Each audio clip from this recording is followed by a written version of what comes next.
Hello. Oh shoot, we're started. Hello everyone. Yes. It is your host. Just kidding. I don't know. I just thought it would be cool to say that. Joshua and Christina. And Christina. So great to see you guys again. This is our video 3 of a book study we're doing for couples as well as people who just care about love and relationships. This book we're studying, it's called Getting the Love You Want by Harville Hendrix, and today we are on chapter 2, and this chapter's name is Childhood Wounds. So this is going to be a really good, important, and juicy chapter. It's personally one of my favorites just because it's vital to understand and be aware of your childhood wounds and how important they are in the world of relationships. Absolutely. And this chapter is definitely jam-packed with a lot of goodness, in which it's hard to recap for myself. But I know that Christina will take us away for today. You're not off the hook, babe. You're going to be sharing a lot. I'll be sharing. So I just wanted to say, when people think childhood wounds, a lot of times they think it's something very major. They think it's maybe when kids are molested or physically, abused or abandoned or left, go through the divorce. But there's a lot of other ways that kids experience childhood trauma. Some of them could be neglect. Some of them could be, verbal abuse or over sheltering. There's myriad of ways the parents, influence the child development. And unfortunately, we all do it. Our parents did it. We probably will do it to our children. And it's normal. So don't beat yourself up if you are currently a parent. But knowing this is very important. Absolutely. So this book goes really into this, how in the beginning when we're just born, we're original wholeness. We're whole, perfect, and complete. And then, bam, something happens. If you've done any landmark work or any other personal development, that's part of the education as well. Something happens, your dad says something to you, your mom says something, or your older brother and sister, and automatically you make up a story about yourself, right? Yeah, absolutely. Would you like to give an example of what that would be for you, Joshua? Okay. She's going to do that to me. Yes, I am. An example of what that would be like to me is... Maybe a story you made up that became a childhood wound that you can say, like, you've been carrying that, I'm not this. Maybe. Yeah, that I'm not wanted, I am a middle child. I have 3 brothers, for those of you who know me. Mm-hmm. I have 2 younger twin brothers and 1 older brother. And I just felt like it was always, there was always this way that I was being that just I try to pull myself away and be like, oh, they don't, I'm not wanted here. I'm not wanted hanging out with my older brother or even with my younger brothers, even though I always joke around with their friends. Because they're twins. They always stick together, right? Your younger brothers. Yeah, no. It's so funny because we always say we're enemies of each other unless we see someone bullying the other one, and then that's when you become brothers. It's right. Only I get to bully that kid, no one else does. I know, but inside of your dynamic with the 4 kids, they were more together in terms of, because they're twins, so they're closer together. Right. Oh, yeah. Right. That makes sense. It's natural. Yeah. And then so the older brother was older. Okay, so your story was I'm not wanted. And how did you mobilize to, how did you survive that story? What did you do to defend yourself from that story? To defend from that story, I would either kind of withdraw in big crowds of friends or... What was the good thing that you did, like a strong suit type of thing that you did to survive? Being who I am. For those of you who know me, I'm goofy. He's nice. He's the nice guy. That's the personality trait that he developed. So for example, for me, and thank you so much for being vulnerable and sharing that with us. And it does take a lot. So it's great to uncover these things, because our personality is not just the way it is for no reason. I'm not, strong, aggressive, and I've had those slivers of, behavior, not for no reason, right? So in my case, in my childhood, for example, I didn't feel like I matter, maybe, or there were times where maybe I would fight with my mom or with someone, and then they would leave me crying, and then I never felt that comfort. So I felt like I had to survive, so I don't care. So I built this persona that I just don't give a damn, I don't care, where in fact I'm lying and I'm very like vulnerable and sensitive and actually need that affirmation from someone. So we have to look at everything. It's almost like our personality is creating layers and layers and layers based on these early childhood experiences. So it's very fascinating. And then what happens is inside relationship, me and Joshua come in, and yes, we're this amazing two bright people, but all of those layers of behavior are there, right? And they're covering up these childhood ones. Yep. Does that make sense? That makes perfect sense. So what happens is this book explains that we have something called lost self, and for well, there's three of them. disowned What are self the three? and false self. Three. There's a false self, lost self, and disowned self. So for example, in my case, in the example that I gave, the false self would be somebody who's strong. So I created a persona of somebody who's tough, like I'm a tough cookie, like don't mess with me. It's false because underneath, I felt weak. I felt weak and powerless, like parts of my childhood and in those instances. So I created a persona of being strong. And then there is a disowned and lost. And so for example, the lost self would be maybe that part of me that's like innocent and trusting. That's like something that's like a lost self of me. Right? So it's just kind of interesting. And the disowned self is the negative parts of your false self that met with disapproval and were therefore denied. So what would that be? What would be your disowned self? Say that one more time. So the disowned self is negative parts of your false self. So my false self would be if let's say you were like a nice guy maybe, and then selfishness or something. I remember when we were doing this.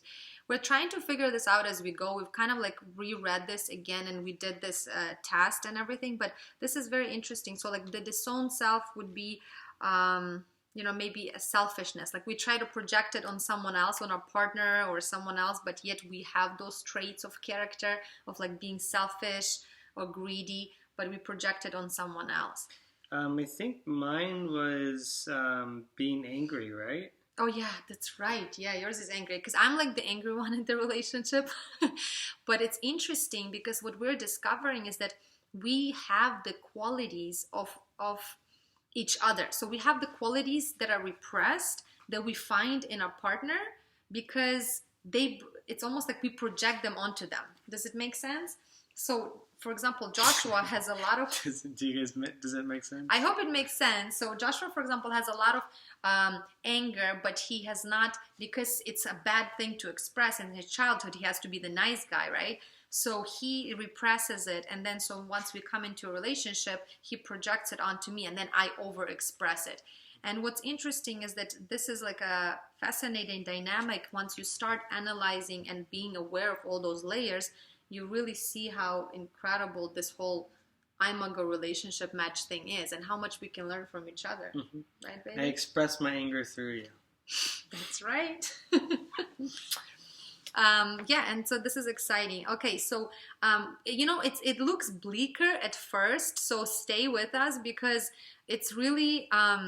once you face the reality of what's happening and how these childhood wounds really shaped us to be who we are and how we show up in relationships, then you can finally actually do something about it. You can actually really have authentic, vulnerable conversations that work.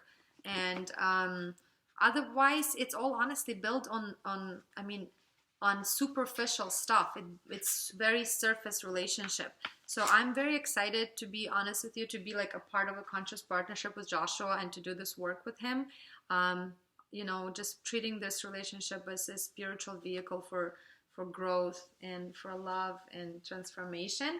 And I invite you guys to do this work as well with us if you are not doing it yet. Yeah, absolutely. So the one thing that I want to share is those three. So you can just, if you guys are reading along, great. Or if you're not, these are three areas that you can look in for yourself. So your lost self is those parts of your being that you had to repress because of the demands of society. So that's your lost self. Your false self is the facade. Facade. Why do I always do that? The facade For those of you from Brooklyn, your false self is the facade that you erected in order to fill the void created by this repression and by a lack of adequate nurturing. Yeah, and it's best to like give examples right away so well, they can figure it out for themselves. But yeah, so read the book. You guys got this. I believe in you. The disowned self is the negative parts of your false self that meet with this. I'm going to redo that one more time. Maybe. Your disowned self is the negative parts of your false self that met with disapproval and were therefore denied. Okay. Thank you for giving us this definition. Absolutely. So what do you think? I already went over that with them. Okay. Okay, so to get into one other thing is Plato allegory. So there is this legend, Plato, thank you, allegory. So there was a legend that, there were humans on Earth back in the day. It's a legend that they had they had 2 hands and 4 arms, and they were amazing, very brilliant creatures, but they became too proud, and the gods decided to cut them in half because they would, to humble them, right? And that it's been said that since then... Stay humble. Since then, those 2 creatures, turned out to be men and women, and they've been looking for each other to find their half, right? And to rekindle this original wholeness, baby. So that's really what the relationship is. Yes, a lot of people do say that, you're complete on your own, and yes, you are. There's absolutely nothing wrong with you when you're alone. You're beautiful, complete, and whole.